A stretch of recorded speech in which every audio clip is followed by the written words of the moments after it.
弟兄姊妹平安，今天是2025年的3月27号。今天的经文是诗篇32篇，约书亚书第4章第1节到13节，哥林多前书第4章第16节到第5章的第5节。今天要跟大家分享的主题是忠信。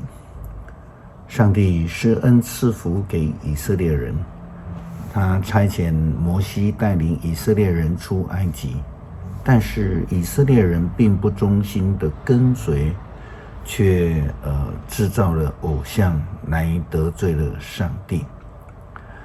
就连原本忠心于上帝的仆人摩西也不耐烦的得罪了上帝，也因此他不得进入应许之地。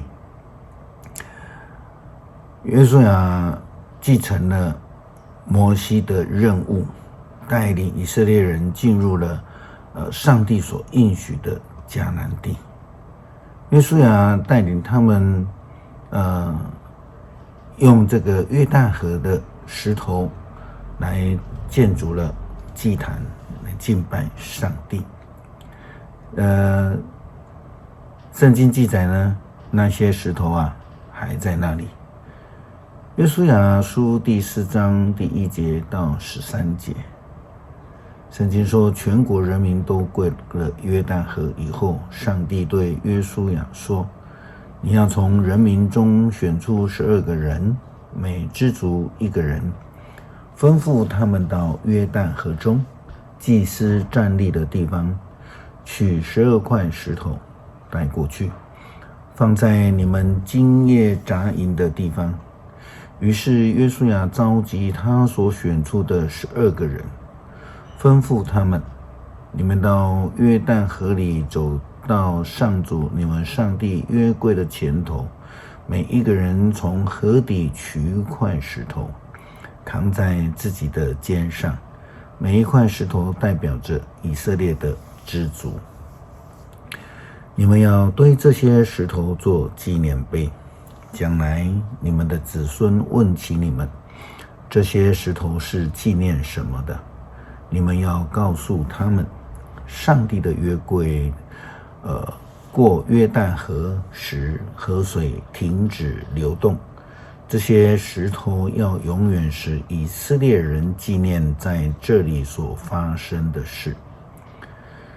那12个执行了约书亚的命令，他们遵照上主吩咐的约书亚的话，从约旦河中取了12块石头，每一块石头代表着一个以色列支族，带到营地，放在那里。约书亚也在约旦河中，在祭司抬着的约柜站立的地方，另外堆了12个石头。那一些石头至今还留在那里。抬约柜的祭司们站在约旦河中央，直到人民完成了上主吩咐约书亚要他们做的事。这是根据摩西的命令所做的。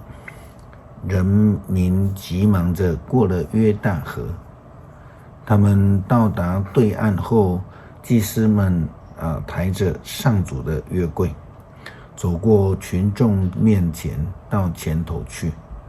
吕便、迦得2支族和马拿西半支族装备好的战士，照着摩西的吩咐，也走在群众的前头。大约有4万装备好的战士在上主的面前过了河，到耶利哥平原准备作战。以色列人呢，虽然他们以约旦河的石头筑坛献祭，可是历代以来他们屡屡的背叛上帝，远离上帝，不忠心的跟随。看来他们筑坛的石头比他们还要忠心。保罗提到了哥林多教会的基督徒，他们的问题跟以色列人也相同。保罗提醒他们在主的里面要成为忠心的信徒。哥林多前书第4章16节到第5章的第5节，保罗的话这样说，所以我劝你们要学我的榜样。为了这个缘故，我差遣提摩太到你们那里去，在主里他是我亲爱又忠心的儿子，他要提醒你们在基督耶稣里的新生活所要遵行的道路，也就是我在各地教会所教导的。你们当中有些人以为我不会到你们那里去，就自高自大起来。其实如果主允许，我不久就会来看你们。那时候我不但要听那些傲慢的人在说些什么，也要看看他们究竟能够做什么。因为上帝的主权不在于言辞，而是在于全能。你们愿意选择哪一个呢？要我带着鞭子去，还是要我带着慈爱温柔的心去呢？我确实听说你们当中有淫乱的事，就是有人跟他的继母同居，这种淫乱的在异教当中也是不能容忍的。你们还有什么好夸口的呢？你们倒应该觉得痛心，把做这种事的人从你们当中开除。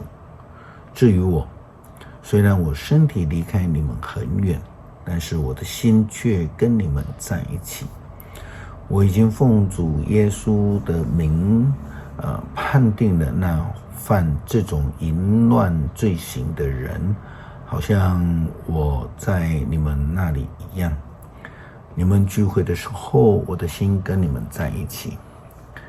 靠着我们主耶稣的权柄，你们应该把这个人交给撒旦，让撒旦毁灭他的身体，好使他的灵在主再来的日子能够得救。但是我们看哥林多教会的基督徒却是一个不忠心的。保罗说他们的生活是淫乱的，连异教徒都不容许的。这样的人在信仰上是不符合信仰的标准，虽然在聚会，却活在撒旦的底下。我们都需要被提醒，在日常生活上，特别是在信仰生活上，让我们能够成为一个忠实相信的基督徒。诗篇32篇，